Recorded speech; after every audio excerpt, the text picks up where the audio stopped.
அனைவருக்கும் வணக்கம். இது உங்கள் கரண்ட் கோச்சிங் சென்டர். டிஎன்யூஎஸ்ஆர்பி 2025க்கான சப் இன்ஸ்பெக்டர் மற்றும் பிசிக்கு வந்து நாங்கள் ஆன்லைன் டெஸ்ட் பேட்ச் கண்டக்ட் பண்ண இருக்கிறோம். இப்போ வந்து மார்ச்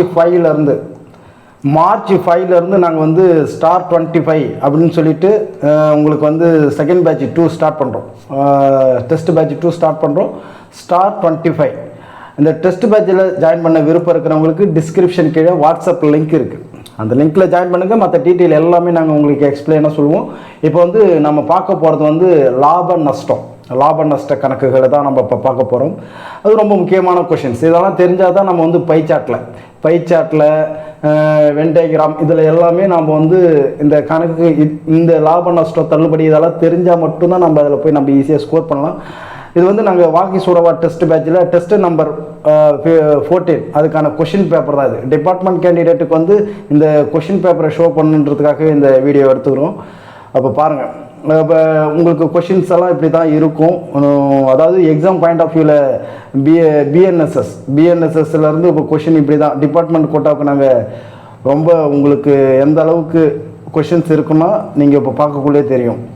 அதாவது ப்ரீவியஸ் கொஷினில் எப்படி கேட்டுக்கிறாங்களோ அதை பேஸ் பண்ணி தான் உங்களுக்கு கொஷின் எடுத்துருக்குறோம். இப்போ பாருங்கள், அடுத்தது ஜிகேலாம் பாருங்கள். கூற்று காரணம் அதான் ரொம்ப முக்கியமான கொஷின்ஸ். எல்லாமே கொஷின்ஸ் எல்லாம் பார்த்தீங்கன்னாலே உங்களுக்கு தெரியும். அந்த அளவுக்கு ரொம்ப முக்கியமான கொஷின்ஸ் தான். சரி வாங்க, இப்போ வந்து நம்ம சைக்காலஜிக்கு போவோம். மேக்ஸில் பாருங்கள், மேக்ஸ் வந்து அதை இருக்குது பாருங்கள். மேக்ஸ் பாருங்கள், ஃபஸ்ட்டு கொஷின் பாருங்கள்.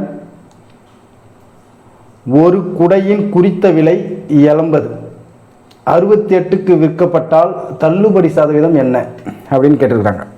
அதாவது குறித்த விலைன்னா முதல்ல என்னன்னு தெரிஞ்சுக்க. அது ஃபிக்ஸடு ரேட்டு.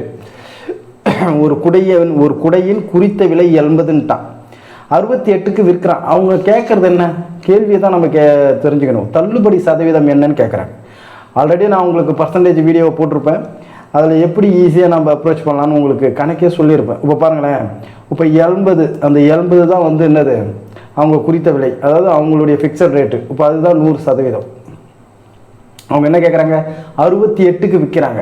68க்கு விற்கிறாங்கன்னா அது தள்ளுபடி சதவீதம். அப்போ எவ்வளோ நஷ்டத்தில் விற்றுக்கிறாங்க? 12 ரூபா தள்ளுபடி. 12 ரூபாயை தள்ளிட்டு தான் அவங்க 68க்கு விற்றுக்கிறாங்க. அப்போ 12 ரூபாய் நஷ்டம். அந்த 12 ரூபாய் எத்தனை பர்சன்டேஜ்? அதான் கேள்வி. 12 ரூபாய்க்கு தள்ளுபடி பண்ணி விற்றுருக்குறாங்க. அப்போ 12 ரூபான்றது எத்தனை பர்சன்டேஜ்? அதான் கேள்வி. இப்போ பாருங்கள், கிராஸ் பண்ணுங்களா. அப்போ கிராஸ் பண்ணிங்கன்னா 100 × 12/80. ஒரு ஜீரோக்கு ஒரு ஜீரோ கேன்சல். 4 2 8, 6 2 12, 2 2 4, 5 2 10, 1 2 2, 2 6. அப்போ என்ன ஆச்சு? டைரெக்டாக ஈஸியாக 15. அப்போ என்ன ஆன்சரு? 15% இருக்கா? இருக்குது. சியில் இருக்குது. அப்போ ஆன்சர் 15%. அவ்வளோதான். அவங்க கேள்வி என்ன கேட்டுக்கிறாங்க? 80 ரூபாய் அது 68க்கு விற்றுருக்குறான். அப்போ அவனுடைய நஷ்டம் தான் கேட்டுறாங்க. அப்போ 12 ரூபா அவன் நஷ்டத்தில் விற்றுருக்குறான். அடுத்தது ரெண்டாவது கணக்கு பாருங்கள். பிரியா என்பவர் கடைக்கு நகை வாங்க சென்ற போது 18% தள்ளுபடி அளிக்கப்பட்டது. நகையின் குறித்த விலை 3600 எனில் விற்பனை விலை எவ்வளவு? அதான் கேள்வி கேட்டிருக்கிறாங்க. இப்போ வந்து குறித்த விலை எவ்வளோ? 3600. அந்த 3600 தாங்க 100%. அதில் எத்தனை பர்சன்டேஜ் தள்ளுபடி அளிக்கிறாங்க? 18% தள்ளுபடி அளிக்கிறாங்க. அது எவ்வளோன்னு தான் நமக்கு தெரியல. இதை கிராஸ் பண்ணுங்கள். இந்த பாக்ஸை மட்டும் நீங்கள் போட கற்றுக்குனீங்க. இந்த கணக்கை பொறுத்த வரைக்குமே இந்த பேஸ் மாடலில் எல்லாத்தையுமே போடலாம். இப்போ பாருங்களேன், 3600 அதை எப்படி போடலான்னா 3600 × 18/100. இப்போ 2 ஜீரோக்கு 2 ஜீரோ கேன்சலா. இப்போ 18யும் 36யும் பிரிக்கினீங்கன்னா எவ்வளோ வருது? 648. அப்படியே இந்த 648 3600 கழிச்சிங்கன்னா என்ன வருது?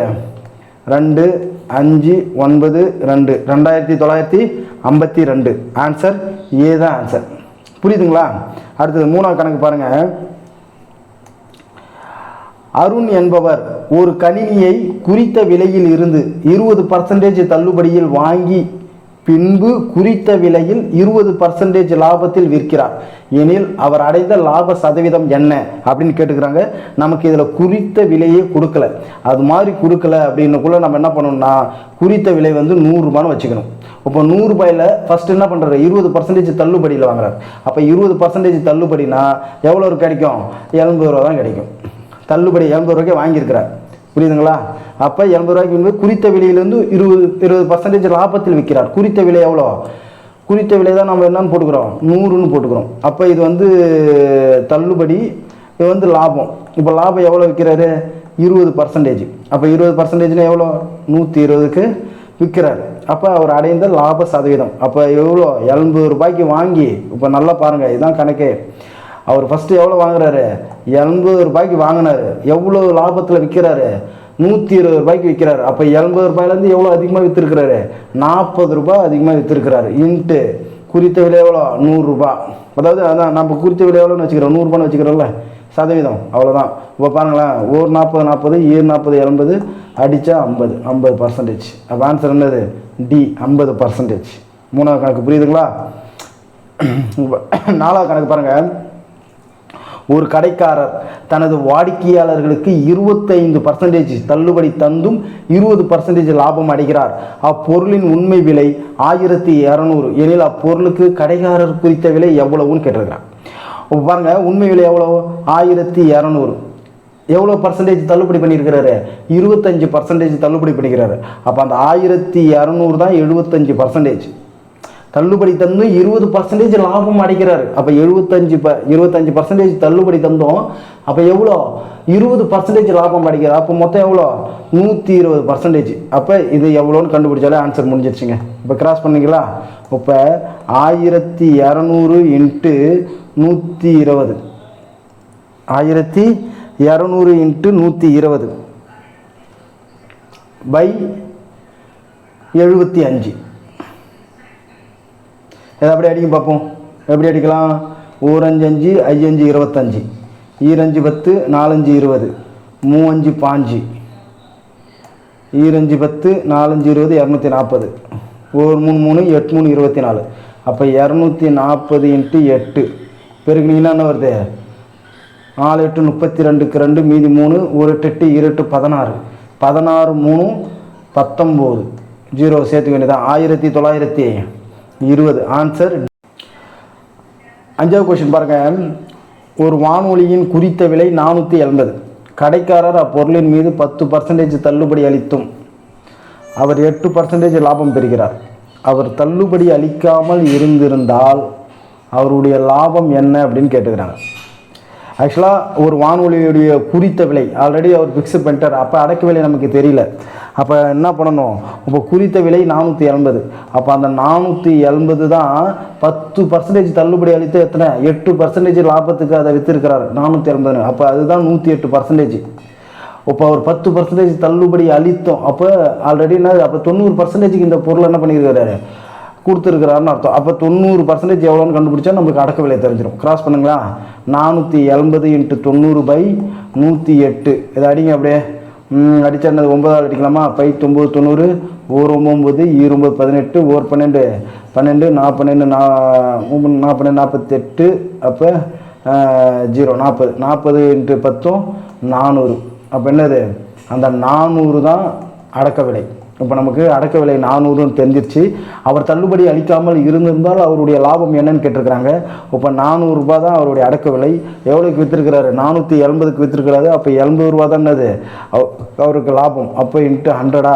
அப்போ 2 0க்கு 2 0 கேன்சல், 1 4 4 2 4 8 20. அப்போ 20%க்கு என்ன பண்ணியிருப்பார், அவர் லாபம் அடைஞ்சிருப்பார். இதுதான் அஞ்சாவது கொஷின். ஆறாவது கொஷின் பாருங்கள்.